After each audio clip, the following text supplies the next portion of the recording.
August 25, 1944. Cherbourg Harbour, Normandy, France. The wrench slipped from Sergeant William Henderson's grease-stained hands as he stared at the endless convoy forming before him. The British said these trucks would fail. They said the design was flawed, underpowered, worthless for modern warfare. Now Henderson watched as 6,000 of them prepared to attempt the impossible, to supply General Patton's racing Third Army across 400 m of devastated French countryside. The letters GMC stamped on the hood stood for General Motors Corporation. But to the 75% African-American drivers climbing into those cabs, exhausted before their journey even began, those letters meant something else entirely. They meant survival. They meant the difference between victory and defeat.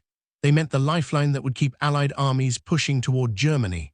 What none of them knew that August morning was that this truck, deemed inadequate by British military experts just 4 years earlier, would prove more valuable than tanks, more crucial than fighters, more essential than any weapons system in the European theater. The humble 2 and 1 2-ton GMC CCKW, the Jimmy, the Deuce, and a half, was about to write itself into history as the backbone of the most desperate supply operation the world had ever seen. The story begins not in the chaos of war, but in the quiet design rooms of General Motors in 1939. The United States Army Ordnance Corps had issued specifications for a new medium tactical truck.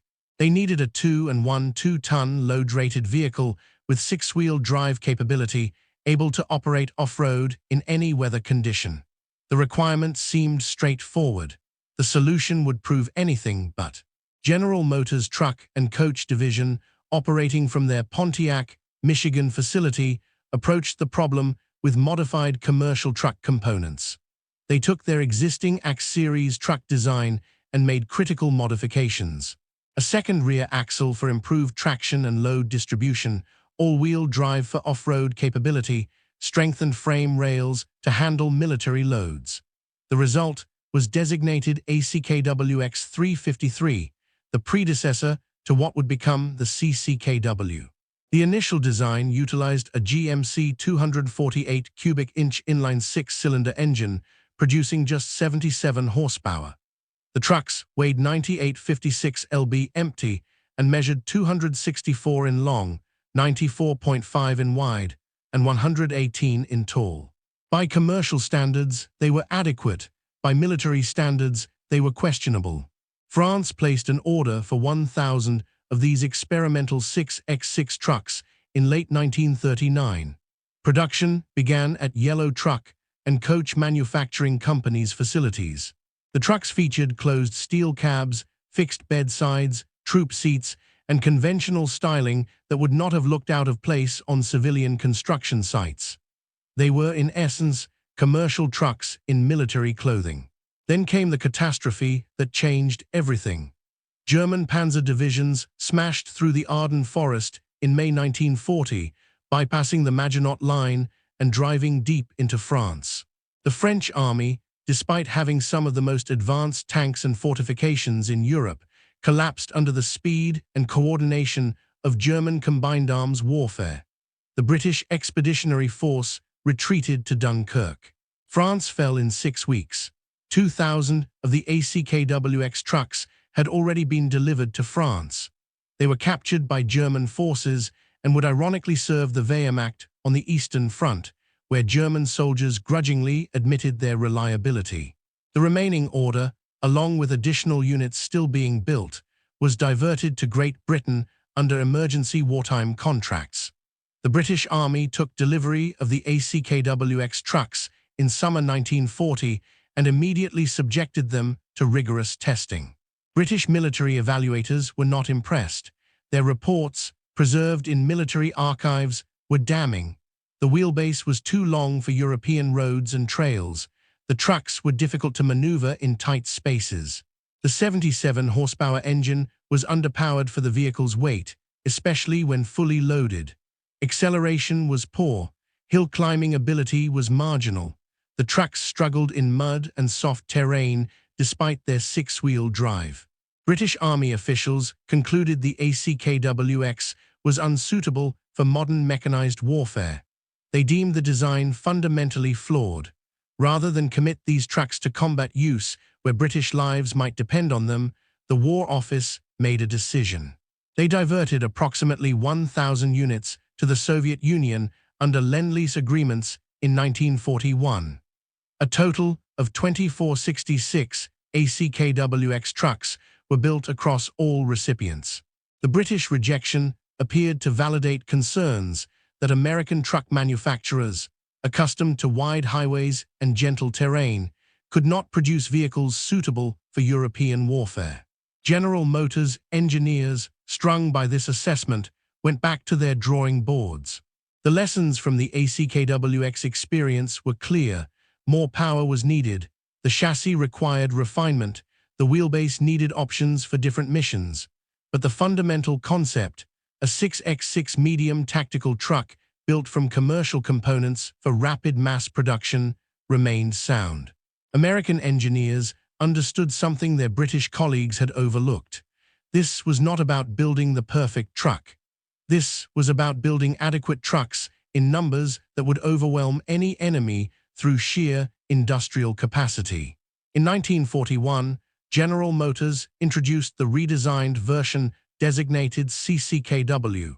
The nomenclature came from GMC's internal coding system, C for designed in 1941. Second C for conventional cab design, K for all-wheel drive, W for dual tandem rear axles. The improvements over the ACKWX were substantial but not revolutionary. The new GMC 270 cubic inch inline six-cylinder engine replaced the 248, producing 104 horsepower at 2750 revolutions per minute. A 27 horsepower increase might not sound dramatic, but it transformed the truck's performance. The engine delivered 216 ft-pounds of torque at 1400 revolutions per minute, providing the low-end power needed for heavy loads and steep grades. Engineers designed two wheelbase options. The CCKW 352 with 145 in wheelbase served as a short wheelbase variant for artillery prime mover duties. The CCKW 353 with 164 in wheelbase became the standard cargo configuration. This flexibility allowed the same basic truck to fill multiple roles across different combat units. The frame was a conventional ladder design with riveted crossmembers, simple to manufacture and repair. Three beam axles, all driven, provided the 6x6 capability. The front axle mounted on leaf springs. The rear tandem used leaf springs with locating arms to control axle movement. Brakes were hydraulic with vacuum assist, a significant improvement over older mechanical systems. Tires were 7.50 to 20, providing reasonable ground clearance and load capacity. Initial production models retained the closed metal cab from the ACKWX design. But as war production accelerated and steel became a rationed strategic material, GMC engineers made a critical decision.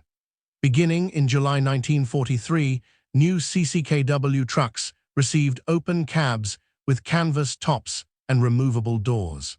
This change saved approximately 150 lb of steel per vehicle.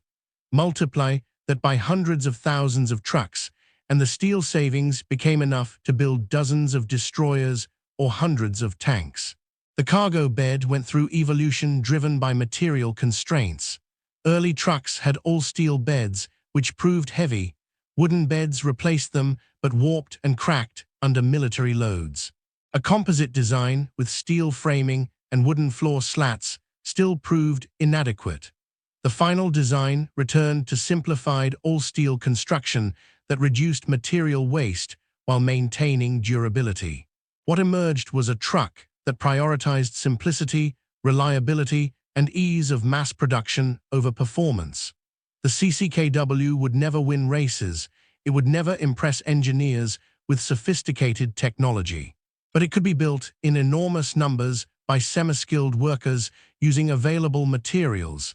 And it could be repaired in field conditions by mechanics with basic tools and limited training. General Motors placed the primary production contract with their yellow truck and coach facility in Pontiac, Michigan. As orders multiplied, Chevrolet St. Louis, Missouri plant joined production. At peak output, these two facilities were completing one CCKW truck every 7 minutes, 24 hours per day, 7 days per week. The assembly lines never stopped. The manufacturing process itself represented American industrial might. Raw materials entered one end of the Pontiac plant and finished trucks rolled out the other. Sheet metal was stamped into body panels. Frames were welded and riveted. Engines were assembled from hundreds of precision components. Transmissions, axles, and suspension systems were built in separate facilities and shipped to final assembly. The entire operation employed tens of thousands of workers, many of them women, who had entered the workforce to replace men serving in combat. Production numbers tell the story of American industrial mobilization. From 1941 through 1945, General Motors manufactured approximately 562,750 CCKW trucks across all variants. This figure includes specialized versions, but represents standard production models. Excluding cabova engine variants and non-all-wheel drive models, standard CCKW production totaled approximately 518,000 to 519,000 units. To put this in perspective, Germany produced approximately 100,000 total trucks of all types during the same period. The Soviet Union, despite massive American Lend-Lease aid, manufactured fewer than 200,000 trucks. Great Britain's entire wartime truck production was dwarfed by this single American model. The CCKW alone nearly equaled the combined truck production of all Axis powers. The CCKW spawned dozens of specialized variants: dump trucks for engineer units, tankers for fuel and water transport, mobile workshops equipped with lathes and welding equipment, communications vans housing radio equipment, ambulances with medical supplies and stretcher racks, wrecker trucks with cranes for recovering disabled vehicles, anti-aircraft platforms mounting quadruple .50 caliber machine guns. Each variant used the same basic chassis, engine, and drivetrain, simplifying maintenance and spare parts logistics. But numbers mean nothing without application. And in June 1944, the CCKW faced its greatest test. The test would not come from German anti-tank guns or Luftwaffe bombers. It would come from simple physics, from the tyranny of distance and the mathematics of supply. June 6, 1944. Over 150,000 Allied soldiers landed on 5 Normandy beaches. The largest amphibious invasion in history achieved tactical surprise and established a lodgment on Hitler's Atlantic Wall. But lodgment is not victory. By mid-July, more than 1 million Allied troops were crammed into a pocket approximately 50 mi wide and 20 m deep. They were going nowhere. The Germans had turned Normandy into a defensive nightmare. Ancient hedgerows, thick walls of earth and vegetation dating back centuries divided the landscape into thousands of small fields. Each hedgerow was a ready-made defensive position. Each field became a separate battle. American infantry and armor bled through this bocage country at horrific cost, gaining yards instead of miles. Then came Operation Cobra. On July 25, 1944, American forces launched a massive breakout attempt supported by saturation bombing. Within days, German defensive lines cracked. American armored divisions poured through the breach. By early August, General George Patton's Third Army was racing across open French countryside, covering 50, 60, sometimes 80 m per day. The advance threatened to trap and destroy entire German armies. But Patton's tankers soon faced an enemy more dangerous than any panzer division. They were running out of fuel. Each Sherman tank consumed approximately 150 gallons of gasoline per 100 m of travel. An armored division with approximately 250 tanks burned through massive quantities during rapid advance. Add trucks, jeeps, and other vehicles, and fuel consumption reached staggering levels. Patton commanded multiple divisions spread across hundreds of miles of front. His fuel requirements alone exceeded 400,000 gallons daily. First Army needed similar amounts. British and Canadian forces required their own supply lines. Total Allied fuel consumption in early August 1944 exceeded 3 million gallons per day. The Allies had planned for rapid advance. They had prepared supply depots and established logistics networks, but nobody had anticipated a breakthrough this dramatic. Within 2 weeks of the Cobra breakout, American spearheads were 200 m from the Normandy beaches. Within a month, lead elements approached 350 mi from their supply bases. Every gallon of fuel, every shell, every can of rations had to travel that distance over war-damaged roads through a French transportation network that Allied bombing had systematically destroyed in the months before D-Day. The destruction of French railroads had been deliberate.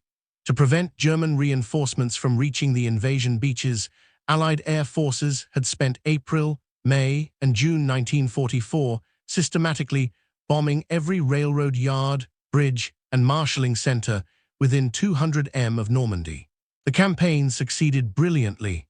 German panzer divisions took weeks to reach the front instead of days. But those same bombed railroads could not now supply Allied armies racing toward Germany. The Mulberry harbors, those incredible artificial ports towed across the English Channel, had sustained the invasion force through June and July. But a massive storm in mid-June had destroyed the American Mulberry. The British Mulberry at Arromanches remained operational, but could not handle the tonnage requirements of 2 entire army groups. Cherbourg had been captured, but its port facilities were so thoroughly demolished by German engineers that restoration would take months. In late August 1944, American commanders faced catastrophe. Patton's tanks were running dry 300 miles from their supply bases. First Army was rationing ammunition. Combat effectiveness hung by a thread. Without immediate massive resupply, the Allied advance would stall. German forces would gain time to consolidate new defensive lines. The opportunity to end the war in 1944 would be lost. On August 21, 1944, American logistics officers held an emergency planning conference. 36 hours of non-stop meetings produced a solution so desperate, so audacious, that it could only have been conceived by Americans raised on transcontinental highways and massive trucking networks. They would create a dedicated express convoy system similar to priority freight trains. Every available truck would be pressed into continuous service. 2 one-way routes would be established from Normandy to forward supply points. All civilian traffic would be banned. Military police would control every intersection to ensure convoys never stopped. The plan required more trucks than any single command possessed. Within hours, logistics officers began stripping trucks from every non-critical unit in the European theater. Artillery battalions gave up their prime movers. Engineer units surrendered construction equipment haulers. Medical companies released ambulances. Infantry divisions lost their organic transportation. Every truck capable of rolling became part of the operation. The primary vehicle was the GMC CCKW. By August 1944, tens of thousands of these trucks had been shipped to Europe. They sat in motor pools, parked at supply depots, scattered across the rear areas. Now they were marshaled for the greatest truck convoy in history. 6,000 vehicles were assembled. Later, that number would peak at nearly 6,000 trucks actually on the road simultaneously. But trucks need drivers, and here American racism created both crisis and opportunity. The United States Army in 1944 remained strictly segregated. African American soldiers served in separate units under predominantly white officers. Military policy, based on racist assumptions, held that black soldiers lacked the intelligence and courage for combat roles. Therefore, African Americans were assigned primarily to service units, quartermaster companies, port battalions, transportation units, truck drivers. In August 1944, the European theater contained approximately 210,000 African-American soldiers. Nearly half, about 93,000, served in the Quartermaster Corps. When the call went out for truck drivers, these men answered, not because they wanted to drive trucks for 60 hours straight, not because they enjoyed being segregated and discriminated against while fighting for freedom abroad. They answered because their country needed them, because combat troops depended on them, because African-American soldiers understood that serving with distinction advanced the cause of civil rights at home. 17,000 African-American soldiers became Red Ball Express drivers. 3,000 additional white soldiers joined them, though in practice the operation remained largely segregated, with black and white units running separate convoys. The drivers ranged in age from 18 to 40, though most were under 24. Many had never driven a truck before military service. Some came from urban areas where nobody owned cars. They received hasty training, sometimes just days, before being declared qualified to drive 2.5-ton military trucks loaded with 5 tons of cargo through combat zones. The African-American soldiers who became Red Ball Express drivers came from every corner of the United States. Farm boys from Mississippi who had driven tractors but never trucks, factory workers from Detroit who knew assembly lines but not military logistics, college students whose educations were interrupted by the draft, sharecroppers' sons seeking better opportunities than the Jim Crow South offered. Men who had faced discrimination their entire lives now found themselves entrusted with the most critical supply mission of the war. The Red Ball Express began operation on August 25, 1944. The name came from railroad terminology dating to the late 1800s. Railroad companies marked priority express freight cars with red balls, signaling all other traffic to yield right-of-way. Now red balls appeared on signs marking dedicated truck routes across France. Red balls were painted on truck hoods, identifying convoy vehicles, Red Ball Express. The system was brilliantly simple. 2 parallel one-way routes connected Normandy ports to forward supply depots. The northern route carried loaded trucks toward the front. The southern route returned empty trucks to Normandy, often carrying German prisoners westward as backhaul cargo. Total route length eventually stretched nearly 400 miles as the front moved east. Convoys officially consisted of at least 5 trucks, with jeep escorts front and rear. Trucks were ordered to maintain 60-yard intervals and a 25 mph maximum speed. In reality, individual trucks often departed as soon as they were loaded, without waiting for convoy formation. Speed limits became suggestions rather than rules. Drivers removed or disabled engine governors, pushing the CCKW trucks well past their designed 56 mph maximum. Some veterans reported speeds exceeding 60 mph, a terrifying velocity in a 2.5-ton truck with 1940s suspension and brakes. The 793rd Military Police Battalion provided route security and traffic control. MPs manned every major intersection, ensuring Red Ball convoys never stopped for cross traffic. They directed lost drivers, reported accidents, and fought a losing battle against speed limit violations. Some MPs took to riding with convoys when their jeeps proved too slow to keep up with speeding trucks. Each round trip took approximately 54 hours as the front moved farther east. 2-man driver teams shared duties, though in practice both men often stayed awake for entire runs. The trucks carried everything forward: 5-gallon jerry cans of gasoline, ammunition in wooden crates, food rations in cardboard boxes, medical supplies, spare parts, mail from home, and occasionally unofficial cargo, including black market items and personal packages. Loading operations at Cherbourg and other Normandy ports ran 24 hours daily.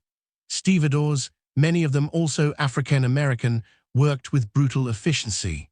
A CCKW could be loaded with 5 tons of cargo in under 10 minutes. Drivers signed for their loads, received route instructions, and rolled toward the front. No rest stops, no delays. Keep them rolling. The journey itself was an ordeal that would break modern safety regulations in 100 ways. Drivers operated in blackout conditions at night using tiny cat-eye blackout lights that provided almost no illumination. They navigated by memory, by following the truck ahead, by sheer instinct. Roads were often cratered from bombing or shelling, bridges were damaged, detours were unmarked. Getting lost meant burning precious fuel and delaying critical supplies. German air attacks, though increasingly rare by late summer 1944, remained a threat. The Luftwaffe could still mount occasional raids, and a convoy of trucks made a tempting target. Drivers learned to watch the sky, to listen for the distinctive sound of German engines, to scatter off roads when air raid warnings sounded. Some trucks mounted .50 caliber machine guns on ring mounts above the passenger seat. These provided reassurance more than effective defense. Landmines posed a constant danger. German forces planted mines in road shoulders and likely parking areas. Some were sophisticated triggered devices, others were crude, buried shells or captured munitions wired to detonate under vehicle weight. Red Ball drivers learned to stay on pavement, to park only in cleared areas, to watch for disturbed earth or suspicious objects. Fatigue was the greatest enemy. Men pushed themselves past human limits, sustained by coffee and determination. Some drivers took benzodrine tablets, amphetamines issued by medical officers to combat exhaustion, though this practice was officially discouraged. The drugs kept men awake, but impaired judgment, leading to accidents. Many drivers relied instead on strong coffee, cigarettes, and sheer willpower to stay alert during marathon runs. Accidents became common. Trucks collided, overturned, or crashed into obstacles. Drivers fell asleep at the wheel despite their best efforts. Vehicles ran off roads in darkness. Some accidents proved fatal. The Army assigned relief drivers to ride in passenger seats, taking over when primary drivers could no longer function safely. Even so, exhaustion took its toll. The trucks themselves suffered terribly. The CCKW was designed for military use, but continuous operation without proper maintenance exceeded any design specification. Engines overheated in summer heat while hauling maximum loads at high speed. Transmissions failed under abuse. Clutches burned out. Brakes wore through pads in days instead of months. Tires, subjected to overloading and high speeds on rough roads, failed with alarming frequency. Maintenance was performed under impossible conditions. Mechanics worked beside roads, in fields, under tarps strung between trucks. They had basic tools and whatever spare parts could be secured. Many repairs were field expedient, good enough to get the truck moving again, not proper rebuilds. Oil changes were skipped. Scheduled maintenance was ignored. Everything was sacrificed to keep trucks rolling. Mechanics became masters of improvisation. They fashioned gaskets from scavenged materials. They bypassed broken components with jury-rigged solutions. They cannibalized parts from one truck to repair another. The CCKW's simple design made this possible. A mechanic with basic skills could diagnose problems, identify needed parts, and perform repairs using whatever materials were available. This adaptability, born of desperate necessity, proved one of the truck's greatest strengths. By late August, broken trucks littered the Red Ball routes. Some estimates suggest over 80 vehicles were simply abandoned when they could not be quickly repaired. Drivers took what parts they could carry and hitched rides on passing convoys. Wrecker trucks worked continuously to recover disabled vehicles, but often they too broke down under the strain. At one point, nearly 30% of Red Ball trucks had significant mechanical problems that should have removed them from service, but they kept rolling anyway because the alternative was unthinkable. Yet the operation succeeded beyond all projections. Within 5 days of starting, the Red Ball Express hit peak capacity. On August 29, 1944, 132 truck companies operating 5958 vehicles delivered 12,342 tons of supplies to forward depots. This single-day performance exceeded every pre-war estimate of what was logistically possible. The numbers continued to climb. Daily deliveries averaged between 10,000 and 12,500 tons. 900 trucks were on the road at any given moment. Over 82 days of operation, Red Ball Express drivers hauled 412,193 tons of supplies across France. They drove 121 million ton miles, a figure representing the tonnage multiplied by distance. They kept multiple army groups supplied during the most rapid advance in military history. Private James Rookard of the 514th Quartermaster Regiment later recalled the experience. "We hauled anything General Patton needed: gasoline, ammunition, food, medical supplies. We took it all the way to the front lines, back and forth, back and forth. Some drivers ran into ambushes. My company was lucky, but there was shooting all around us. We had to watch for V-1 Buzz bombs. They would fly over and then drop like regular bombs. My worst memories were seeing trucks get blown up and being afraid I might get killed. But when General Patton said, 'Be there,' you were there, even if you had to drive all day and all night." Rookard's testimony captured the reality of Red Ball operations. The constant fear, the exhaustion that made every mile feel like 10, the pride in knowing their work mattered, the determination to get through no matter what. His company made the run from Cherbourg to Forward Depot dozens of times during the operation's 82 days. They lost trucks to accidents, mechanical failures, and occasional enemy action, but they never failed to deliver their cargo. Corporal Washington Rector of the 3916 Quartermaster Truck Company described the racial dynamics. "You accepted discrimination. We were warned not to fraternize with whites for fear problems would arise. Some white drivers would try to prevent black drivers from passing their convoys, creating dangerous road conditions. But most white combat troops appreciated us. They knew we were risking our lives to get them what they needed." Rector's account revealed the complex racial tensions that existed within the Red Ball Express itself.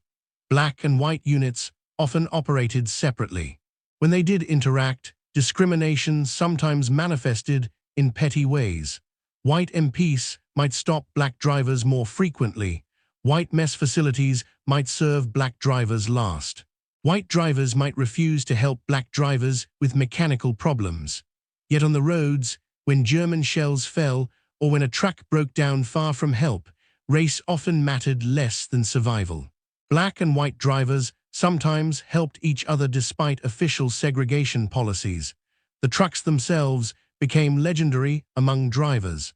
The CCKW could take incredible abuse. You could overload them, overspeed them, skip maintenance, and they kept running. Sure, they broke down a lot. The transmissions were weak. The brakes wore out fast, but you could fix them with basic tools. That's what mattered. A complicated truck that needed a factory to repair would have been useless. The Jimmy was simple. Simple meant it worked. Drivers developed deep familiarity with their trucks. They learned the sound of every component, recognizing when something was about to fail. They knew how hard they could push before risking catastrophic breakdown. They understood which problems could be ignored temporarily and which required immediate attention.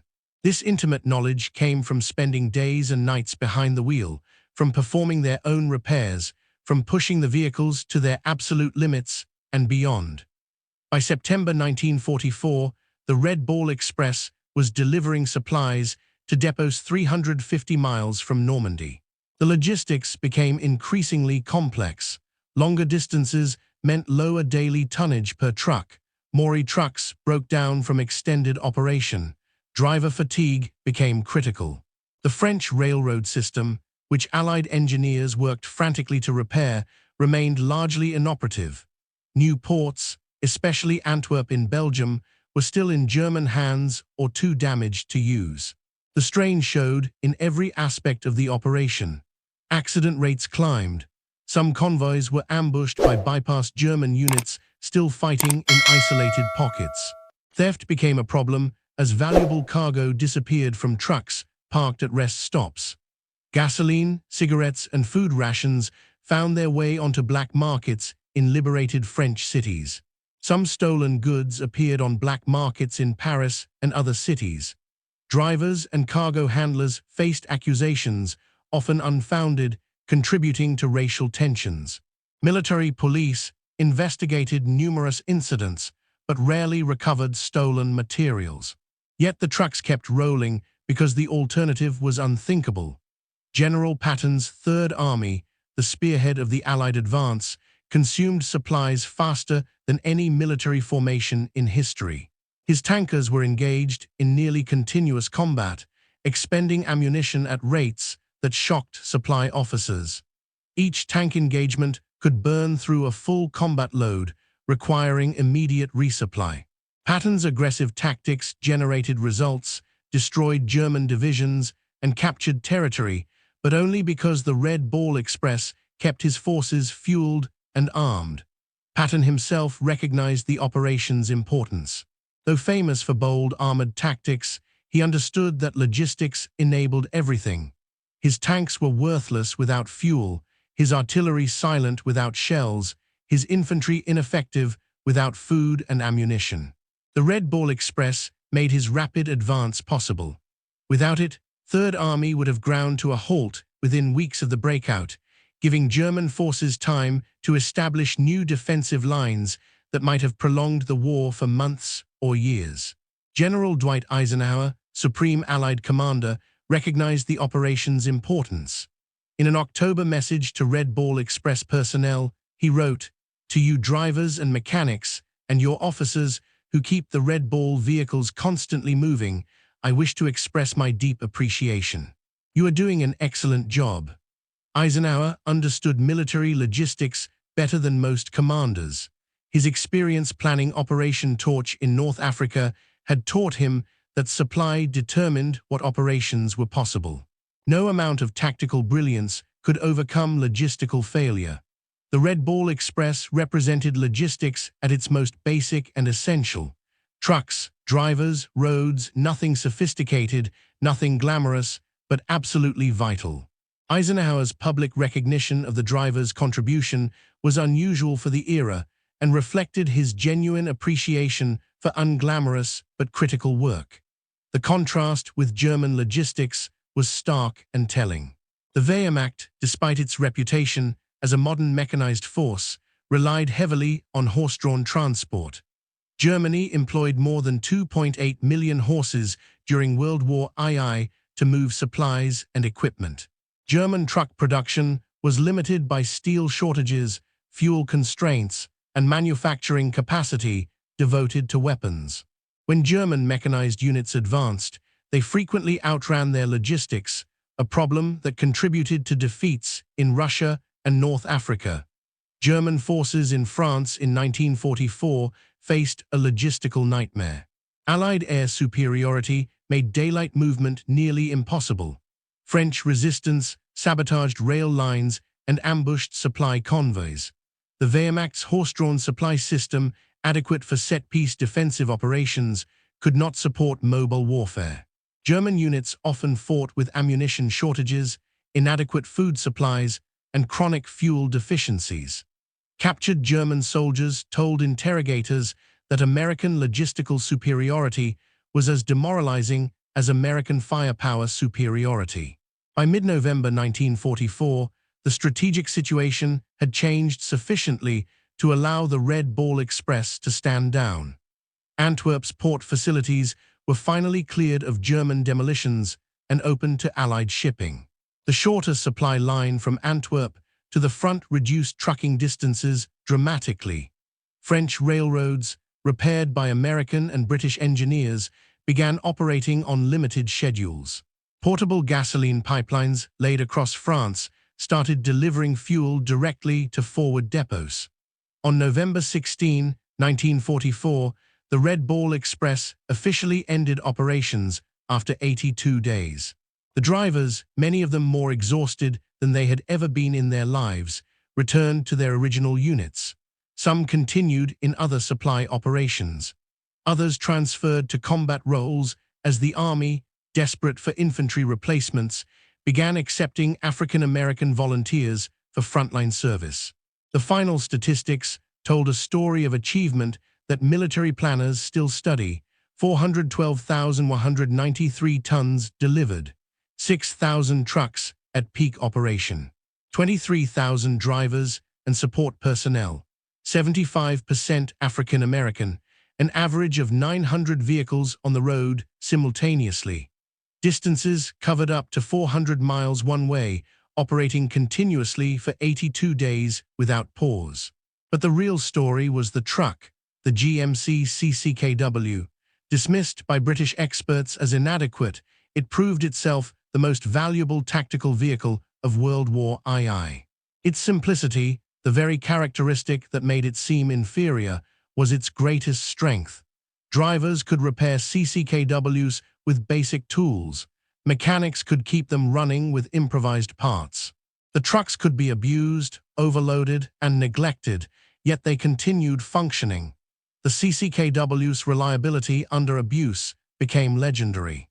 Stories circulated of trucks running with cracked engine blocks held together by wire and determination, of transmissions that should have failed continuing to shift gears through sheer mechanical stubbornness, of trucks that rolled into depots with flat tires, overheated engines, and failing brakes, delivered their cargo, received hasty repairs, and rolled out again hours later. The truck's simple, robust design meant that even severely damaged vehicles could often limp to their destination. General Patton stated flatly that the 2.5-ton truck is our most valuable weapon. He understood what many civilians did not. Without supply, armies become mobs. Tanks without fuel are sculpture. Rifles without ammunition are clubs. The most advanced weapons are useless if they cannot be sustained. The humble CCKW truck made modern mechanized warfare possible by solving the unglamorous problem of moving supplies. Colonel John Eisenhower, the Supreme Commander's son and himself, a veteran logistics officer, wrote after the war that without the Red Ball truck drivers, the advance across France could not have been made. The trucks, specifically the GMC CCKW, enabled American forces to maintain momentum when any pause would have allowed German defenses to solidify. The war might have extended into 1946 without this logistic success. In December 1944, the concept faced its final test. German forces launched Operation Watch on the Rhine, the Ardennes offensive, commonly known as the Battle of the Bulge. Hitler's last major offensive in the West caught American forces by surprise, creating a dangerous bulge in Allied lines. The situation required massive, rapid reinforcement and resupply. The Red Ball Express was officially over, but the trucks were not, and neither were the drivers. Reformed under different names, including the Little Red Ball, the White Ball Express, and other designations, convoy operations resumed. The same GMC CCKWs that had supplied Patton's advance now rushed reinforcements to contain the German breakthrough. The same African-American drivers who had proven themselves in summer returned to the roads in winter conditions that made August's problems seem trivial. Snow and ice covered French and Belgian roads. Blackout driving became even more dangerous. German air attacks increased as the Luftwaffe threw its reserves into supporting the offensive, yet the trucks rolled. Ammunition reached besieged American units. Fuel kept tanks and trucks mobile. Reinforcements arrived to seal the Bulge's shoulders.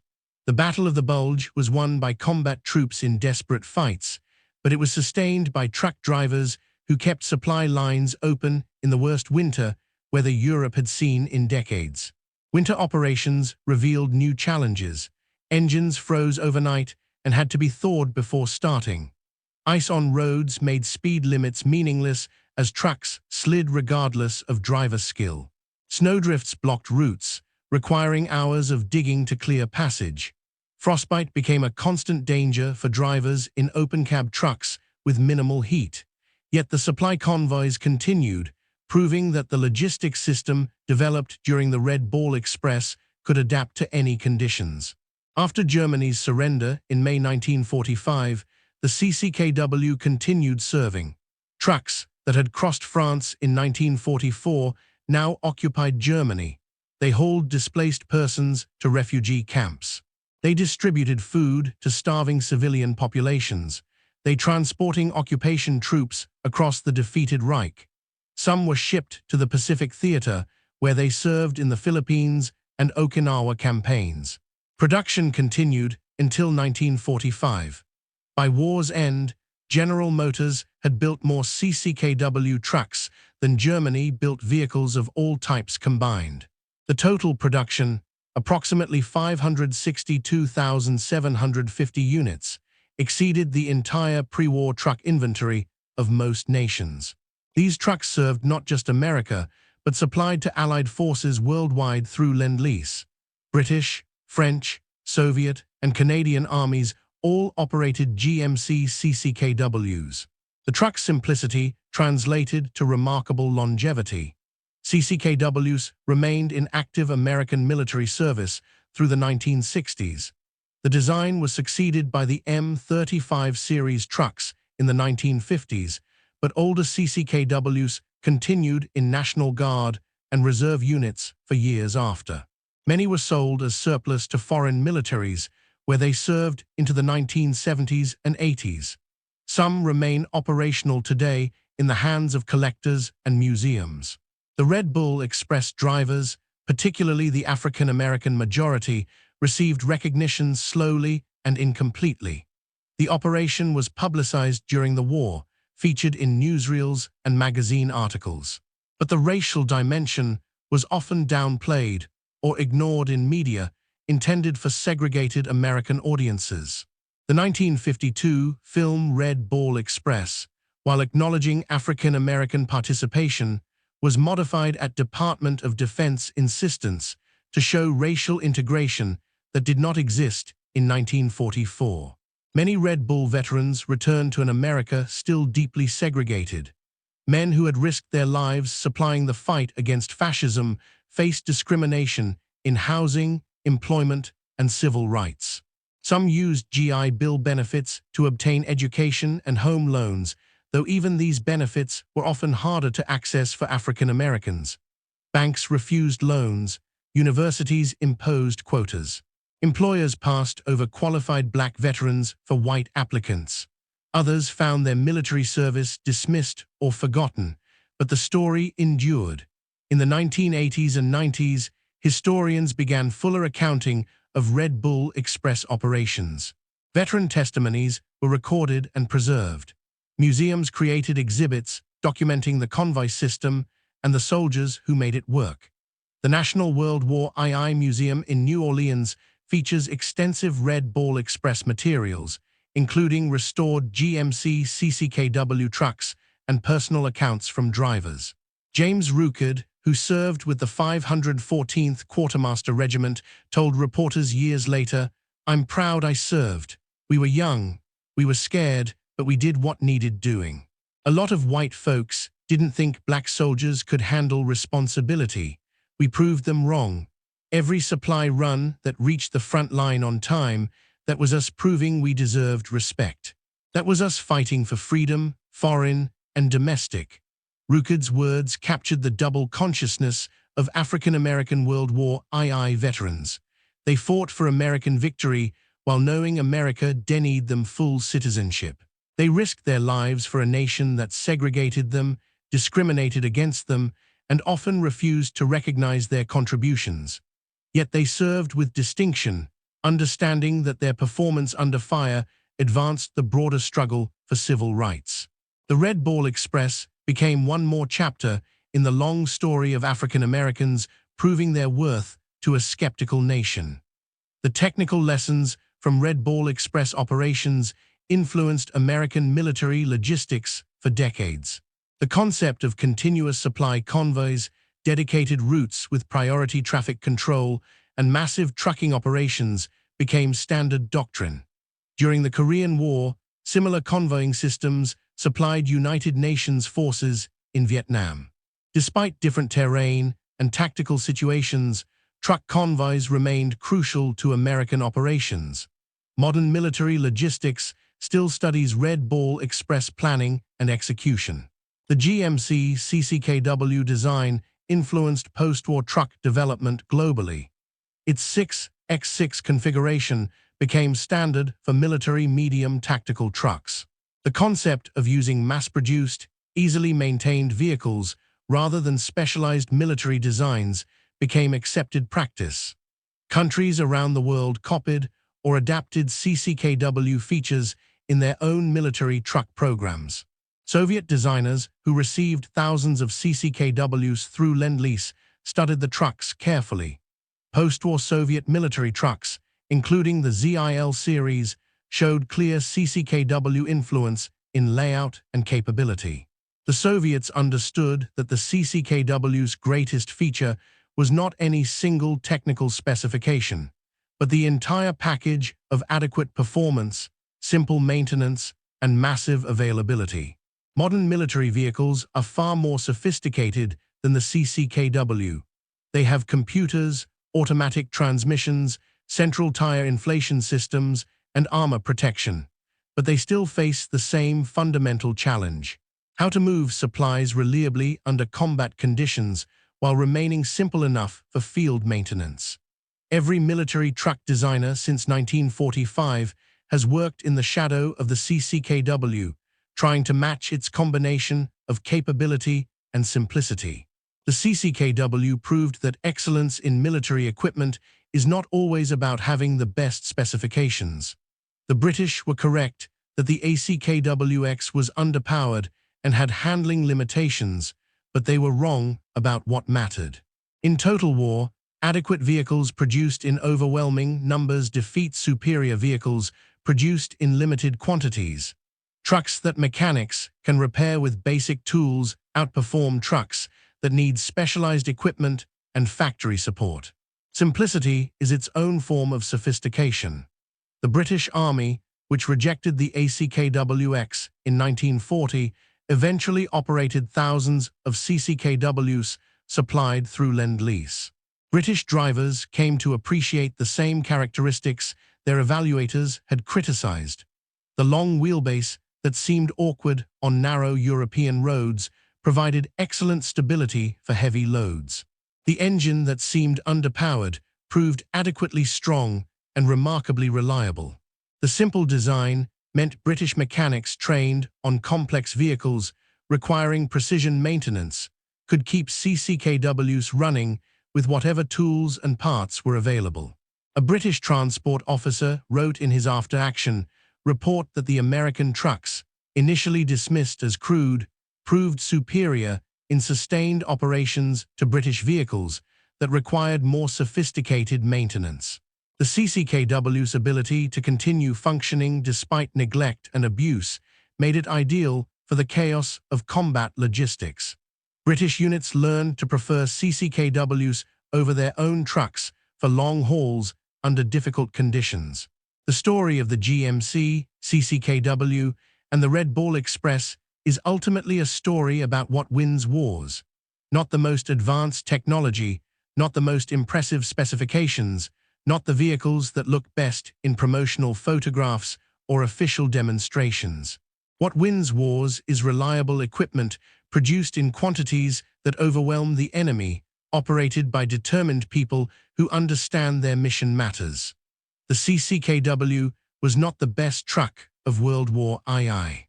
It was adequate, but adequate trucks, by the hundreds of thousands, driven by drivers willing to work until they collapsed, supplied the most successful military campaign in history. The humble 2 and 1 2-ton truck, dismissed as worthless by British experts in 1940, became the lifeline that sustained Allied armies from Normandy to the Elbe River. And the drivers, 75% of them African-American soldiers fighting for a country that still denied them basic civil rights, proved that excellence knows no racial boundary. They kept the trucks rolling when any pause meant American soldiers might run out of ammunition or fuel. They drove through exhaustion, through fear, through discrimination, because the mission mattered more than personal comfort or recognition. These men returned home to a nation that had not yet fully recognized their humanity. Many faced the same discrimination they had known before the war, but they had proven something important. They had demonstrated that African-American soldiers could handle complex critical missions under the most demanding conditions. They had shown that segregation was a lie, that ability and determination had nothing to do with skin color. The Red Bull Express became part of the evidence that would eventually help dismantle Jim Crow segregation in the decades after the war. On August 25, 1944, Sergeant William Henderson finished tightening the last bolt on a CCKW engine and watched the truck roll out to join the convoy. The British said these trucks were worthless. Henderson knew better. He knew that in the next 82 days, these supposedly inadequate vehicles would write themselves into history, not through dramatic combat action or technological superiority, but through simple, stubborn, unglamorous work. Hauling supplies, keeping armies moving, winning the war. The GMC CCKW, the Jimmy, the Juice and a Half, the truck. The British rejected the vehicle that became America's secret weapon, the lifeline of the Red Bull Express. Proof that sometimes the most valuable things are the simplest ones, operated by people determined to get the job done no matter